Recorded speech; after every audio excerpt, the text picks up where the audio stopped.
इशारे में कहते 1 मिनट रुकना ये सब। फिर मैं कहूँ कि शायद पता नहीं क्या प्रॉब्लम होगी इनको या बोल नहीं पा रहे होंगे जो भी है, बट वो गए वॉशरूम में थूक कर तब बोलते हैं यस। मतलब मैंने कहा यहाँ पर भी जुआ केसरी। जिसको सिर्फ ट्रकिंग के बेस पे आना, और मेरे को इतने मेल्स आते हैं, इतने कमेंट्स आते हैं कि हमारे पास 8 साल का, हमारे पास 7 साल का इंडिया का ड्राइविंग लाइसेंस है, इतना एक्सपीरियंस है, हम कैसे आए। तब उन्होंने मुझे बताया कि वो मुंबई से आए हैं। तो मैंने उनसे पूछा कि आप मुंबई से कैसे आए हो, मुझे लगा शायद वर्क परमिट पे आए होंगे या स्टडी वीज़ा। सो आप लोगों के लिए भी बेस्ट है, आप देख सकते हैं आपको कौन सा बेटर लगता है। जिसको है कि हाँ ट्रकिंग के बेस पर यानी बिकॉज उनके ट्रक का बहुत एक्सपीरियंस।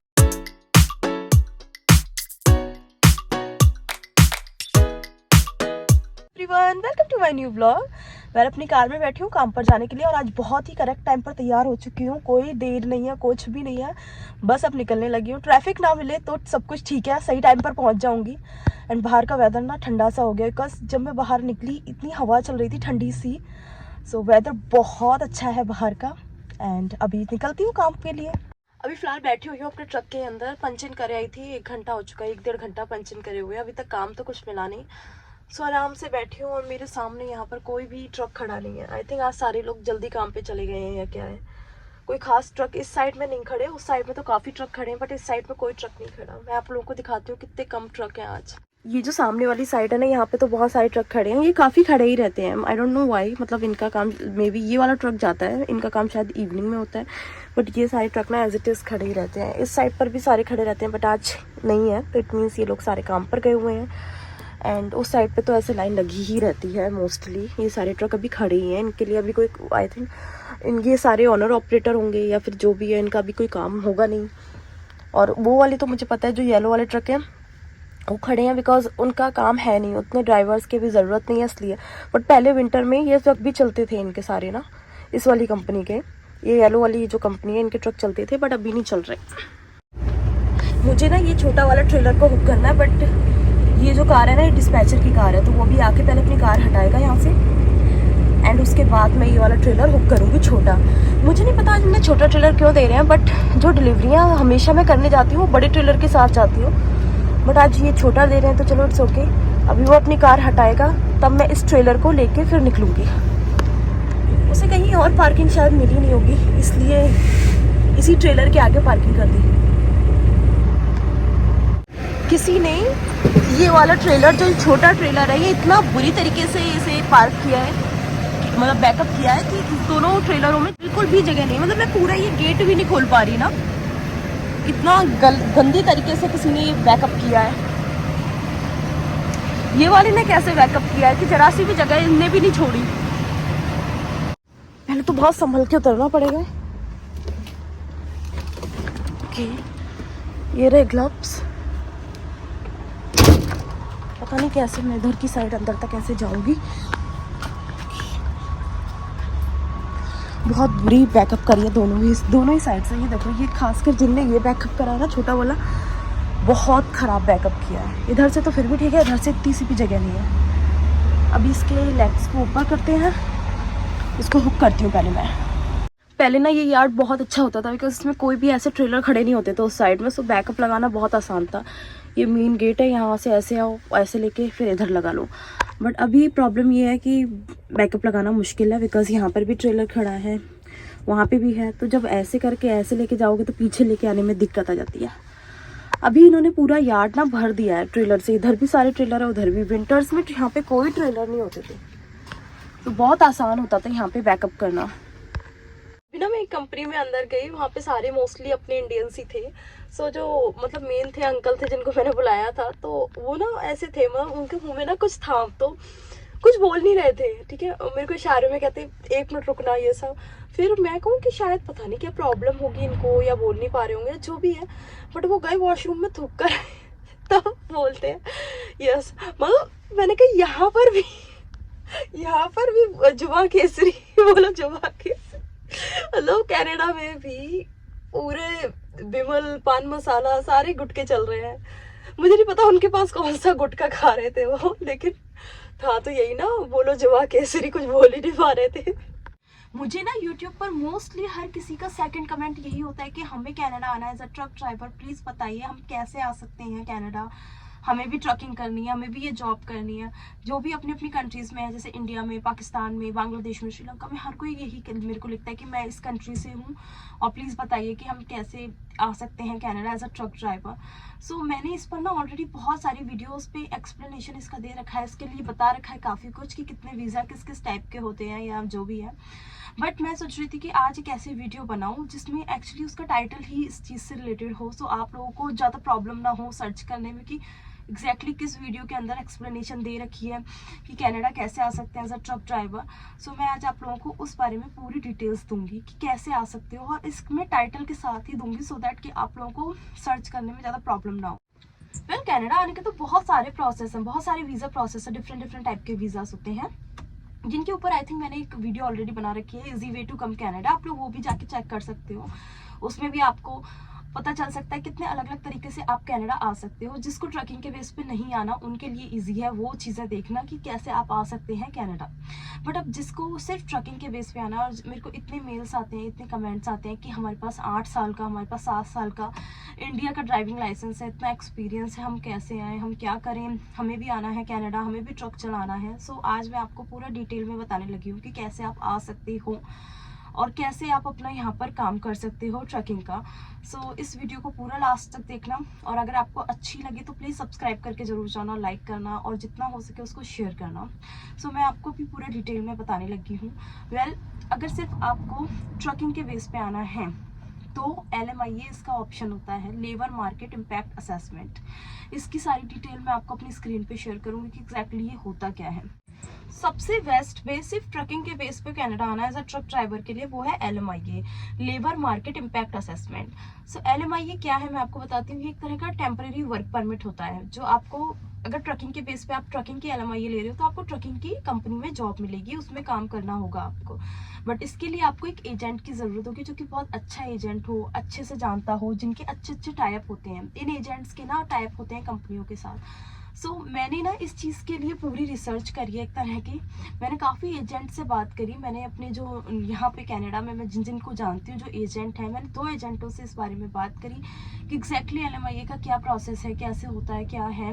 तो उन्होंने मुझे पूरा प्रोसेस बताया। मैं आपको LMIA का पूरा प्रोसेस बताने से पहले आपके साथ कुछ शेयर करना चाहती हूँ। मैं एक्चुअली किसी से मिली, उन्होंने मुझसे काफ़ी बात करी LMIA से रिलेटेड ही। सो एक्चुअली हुआ क्या था कि थोड़ा टाइम हुआ है, मतलब अराउंड 1 मंथ से भी कम टाइम हुआ है। तो मैं मॉन्ट्रियल से थोड़ा बाहर गई थी जो पूरा फ्रेंच एरिया था, एंड वहाँ पर मैं गई तो मुझे कुछ काम था। उसके बाद मैंने कहा टिम हॉर्टन्स जाना है, टिम पर कॉफ़ी पीनी है, तो उसके लिए मैं टिम हॉर्टन्स गई।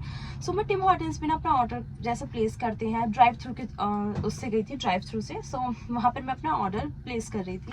सो मैं जो बोल रही थी एक्चुअली क्या होता है यहाँ पर कि जब आप मॉन्ट्रियल से बाहर जाते हो तो सारा फ्रेंच एरिया है, फ्रेंच पूरा है, तो उनको ना इंग्लिश समझ नहीं आती।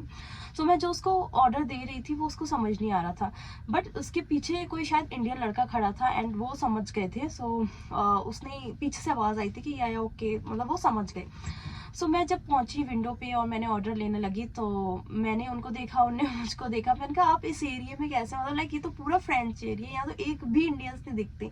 सो उन्होंने बताया कि ऐसे ही है कुछ कि वो थोड़ा सा फंस गए इस फ्रेंच एरिया में आकर। उन्हें लगा था कि ठीक है, यहाँ पर उनको टिम हॉर्टन्स में जॉब मिली।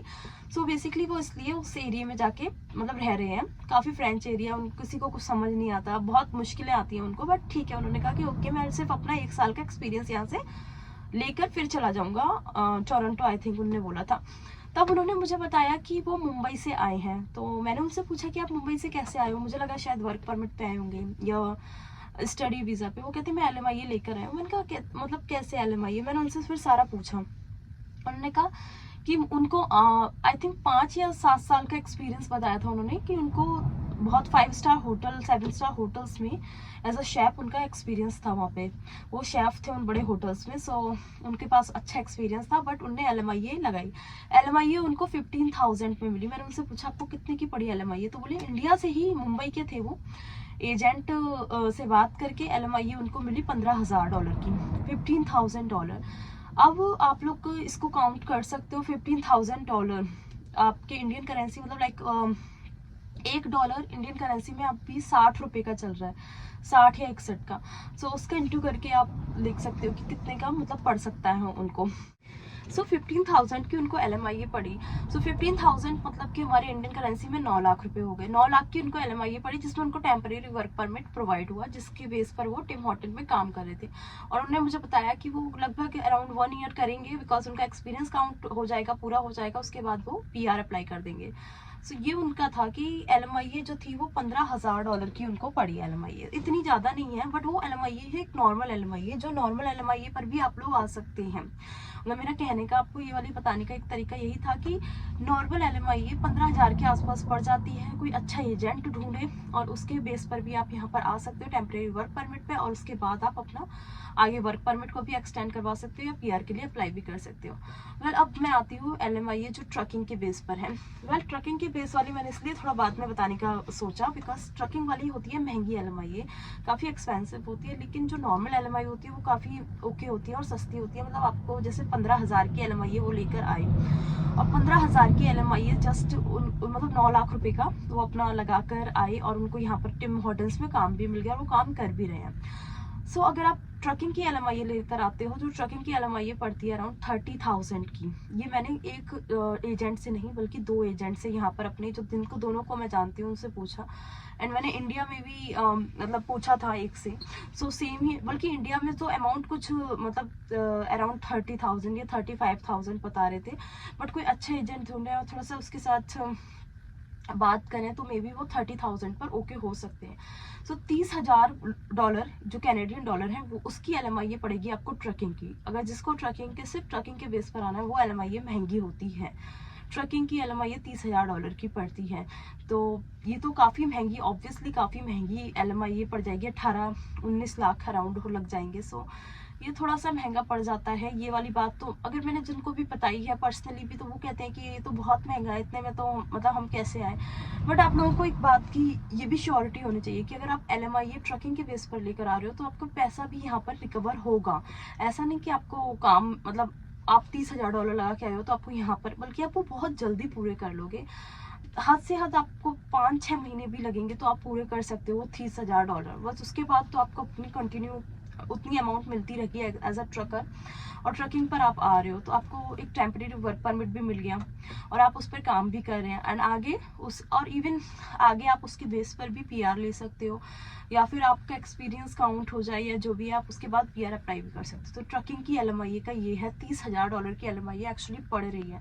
मेरे को पहले लगा था कि शायद एक एजेंट ये ज़्यादा ही मांग रही है, बट मैंने दूसरी से पूछा, और कुछ लोग तो यहाँ पर कनाडा में एक एजेंट से मेरे से किसी से बात हुई थी, उन्होंने कहा था ट्रकिंग की LMIA तो एक एजेंट यहाँ पे $45,000 की दे रहा है। इतनी महंगी LMIA $45,000 की, मतलब यहाँ पर एजेंट 45,000 का भी ले रहे हैं। सो 30,000 की LMIA का यही होता है कि कुछ वो आपसे एडवांस में लेंगे, उसके बाद जब आपको LMIA आ जाएगी वो सारा पेमेंट बाद में, मतलब थोड़ा एडवांस में बाकी का बाद में। सो इस तरह का ये सारा प्रोसेस होता है। उसके लिए आपको बेस्ट है कि आप कोई अच्छा एजेंट देखें, इंडिया में देखें या मतलब जब भी आप जिस भी कंट्री में है वहाँ पर अच्छा एजेंट देखें, बिकॉज LMIA लेनी है तो कोई ढंग का एजेंट हो जो सही एक बताए आपको प्राइस कि हाँ इतने में LMIA मिल रही है। और दूसरी बात, कभी भी किसी भी एजेंट को गूगल पे सर्च करें, कुछ भी करें तो पहले रिव्यू जरूर पढ़ लें कि ये एजेंट कैसा है, इसके रिव्यू कैसे हैं गूगल पे, रेटिंग कैसी है, फिर आप जाके देखें, बिकॉज समटाइम्स काफ़ी फ्रॉड भी होता है। तो थोड़ा सा इस बात पर ध्यान रख कर कि दिमाग में रख के कि हाँ कितना अच्छा एजेंट है, इनकी जो एजेंसी है ये कैसी है, उसके रिव्यू रेटिंग सब कुछ 4 जनों से पूछ भी लें तो बेस्ट है। सो ट्रकिंग की LMIA है $30,000 की, और ये एक तरह का टेम्प्रेरी वर्क परमिट है। आप यहाँ पर आओगे और सीधे आप ट्रकिंग का जॉब करोगे। एंड जो नॉर्मल LMIA है वो $15,000 की, तो मुझे तो लगता है कि normal LMIA is better than trucking की LMIA, बिकॉज वो लड़के ने जैसे बताया जो मुंबई से LMIA लेकर आए थे, सो मुझे काफ़ी अच्छा और इम्प्रेसिव लगा उनका कि सिर्फ 15,000 पे वो आ गए और अब वो टिम हॉर्टन्स में इतने अच्छे से काम कर रहे थे, एंड वो वेट कर रहे थे कि जस्ट 1 ईयर कंप्लीट हो एंड वो अपनी परमानेंट रेजिडेंट यहाँ की PR अप्लाई कर सकें। सो आप लोगों के लिए भी बेस्ट है, आप देख सकते हैं आपको कौन सा बेटर लगता है, जिसको है कि हाँ ट्रकिंग के बेस पर, यानी बिकॉज उनका ट्रक का बहुत एक्सपीरियंस है और सबसे इम्पॉर्टेंट बात है, अगर अफोर्डेबल है उनके लिए कि वो अफोर्ड कर सकते हैं कहीं से भी, सो डेफिनेटली ट्रकिंग की LMIA पर आगे। अगर लगता है कि हाँ कुछ और काम भी कर सकते हैं, कुछ है, तो नॉर्मल LMIA भी आप अप्लाई कर सकते हैं। और LMIA अच्छे एजेंट्स के पास जाए, उनके पास बहुत LMIA पड़ी होती है, बहुत, उनके पास ट्रकिंग की होती है, नॉर्मल LMIA होती है। सो इन लोगों का आपस में टाइप होता है कंपनियों से, एंड ये उनको प्रोवाइड कराते हैं इस तरह से वर्कर्स। ये एक्चुअली यही होता है कि एक तरह का आप इंटरनेशनल वर्कर्स प्रोवाइड करा रहे हो पर्टिकुलर कंपनी को, इसको ही LMIA बोलते हैं। लेबर मार्केट इम्पैक्ट असेसमेंट यही है कि इसका इम्पैक्ट जो यहाँ के रहने वाले हैं उनके वर्क पे नहीं पड़ता।